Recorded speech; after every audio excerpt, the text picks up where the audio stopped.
This will unlock the Mets. Huge win for the team in Kansas City versus the Royals in Game 1 of their final series before the All-Star break. What a great comeback victory filled with clutch hits and big performances by several New York Mets. Senga's back, and we got some timely hitting by the team. I am Adam Choit, your host for today here on Mets Digest. And before we dive into all that, I just want to give you guys a quick heads up that nearly 70% of you guys watching these videos are not subscribed. So please remember to click subscribe. That is definitely appreciated for sure. So let's get into today's story.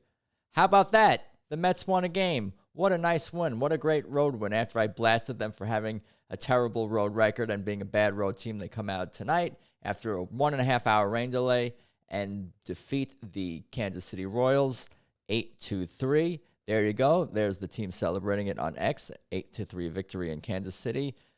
Great comeback victory. And here's the updated standings as of now. The Phillies lost tonight to the Padres, so the Mets are now just half a game back out of first place.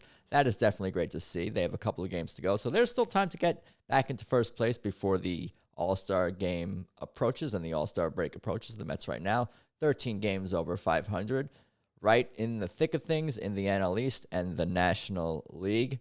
Here are a couple of game notes on X from James Shiano. Mark Vientos needed that. We're gonna dive into that for sure in a little bit. His success is very important to the team. It most certainly is. He was fully crashing out. That seems to be the case. That seemed to be the case for sure. Senga good enough, a total magician. We will dive into that too. And Lindor and Soto, who homered, topped it off very nicely. Definitely a wonderful performance all around by the team. Great to see that this evening.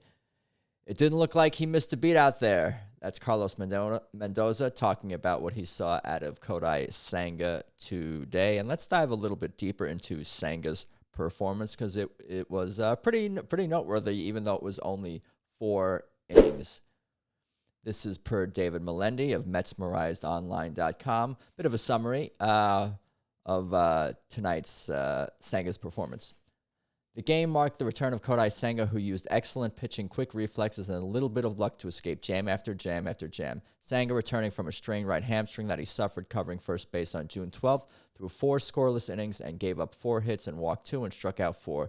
It was his 31st straight start, allowing 3 earned runs or fewer. The Royals missed chances to end that streak right from the start. Senga caught a break on the Garcia line drive because he tried to double off the runner at third, and the ball got away, but third baseman Ronnie Mauricio stepped on runner Jonathan India's hand as he was trying to reach for the base, and he was in too much pain to advance. The Royals had 2 on and 2 out in the second, but Senga retired India when Mauricio made a nice play on a hot shot to third that he fielded backhanded on a short hop.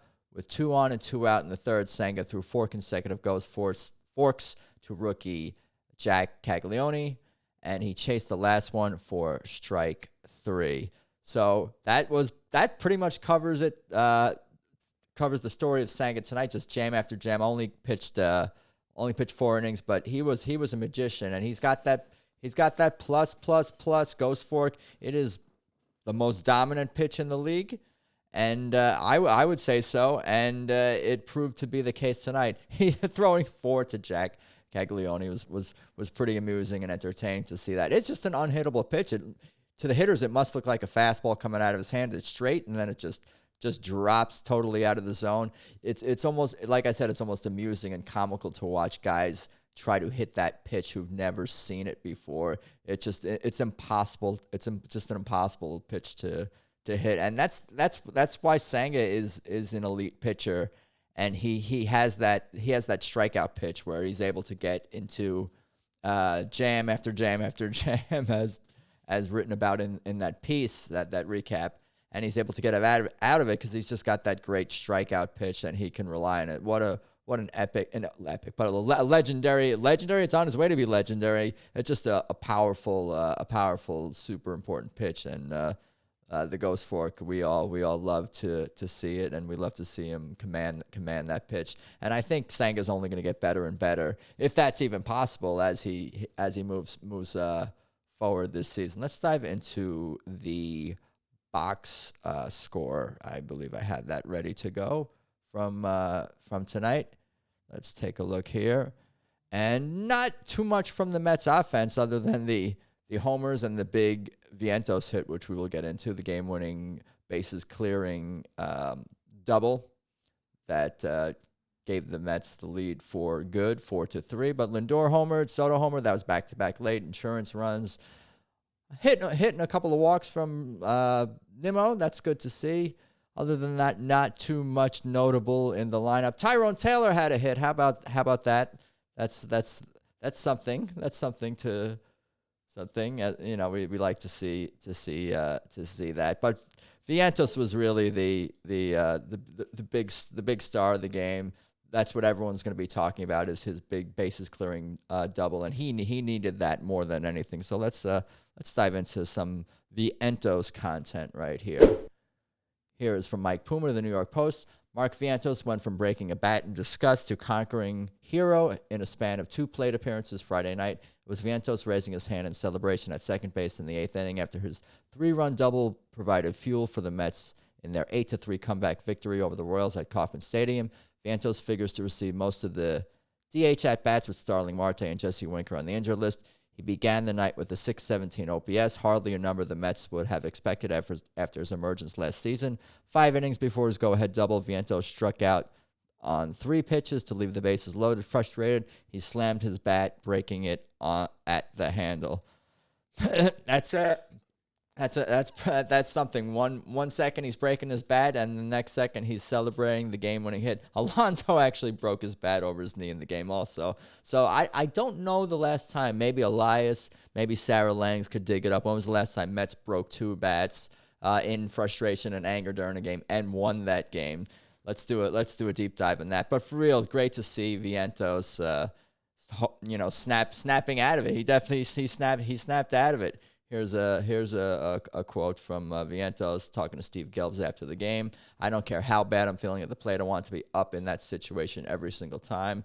And he's Swaggy V, and he's got to continue to be Swaggy V. He's got to be himself.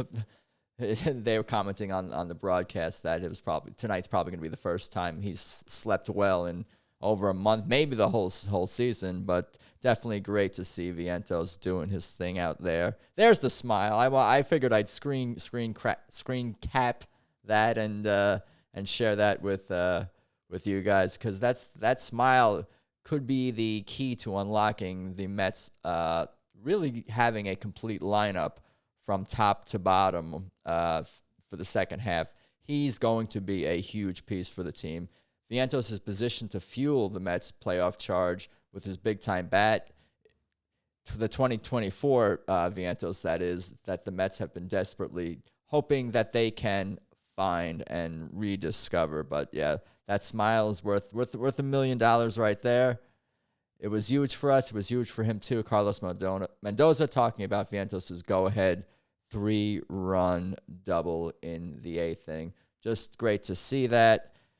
Just great to see the victory. There's still time on this road trip, a couple of games left for the Mets to have not just a 500 road trip where they are right now at 2-2. They could finish, what is that? They could finish 4-2. That would be nice to have a winning road trip, finishing strong in the first half on the road, despite having a lackluster road record, as I chronicled in my last video. Let's take a look at a couple of other more images that are worth taking a look at in celebration of tonight's victory that the Mets had over the Royals. There you go. There's Lindor. That's what I wanted to share. Let's celebrate the back-to-back shots. Lindor with the swing and a drive. That's the Steve Gelbs play-by-play. He was on the broadcast tonight with Ron Darling. Lindor with the swing and a drive. It was a 3-run shot. Beautiful left-handed swing right there. And there's Juan Soto. It happened so fast, the SNY cameras and the SNY crew, who is amazing, the best in Major League Baseball. But they almost missed the live bat on ball by Juan Soto, hitting home run after Lindor, giving the Mets insurance, number 22 for number 22. But that's great to see. Great to see the victory. Very happy about that. What do you guys think? Has Vientos turned it around? Is he going to have a big second half? Is he off the schneid? We see him hitting a couple of nice shots to right field. Everyone always claims that that's a good sign for hitters that they're coming out of it when they start to hit the ball well to the opposite field. But let me know what you think about Senga. Let me know what you think about Vientos, the team on the road, the prospects for the second half. Drop a comment below, like, comment, share. That's definitely all appreciated. And let's go Mets.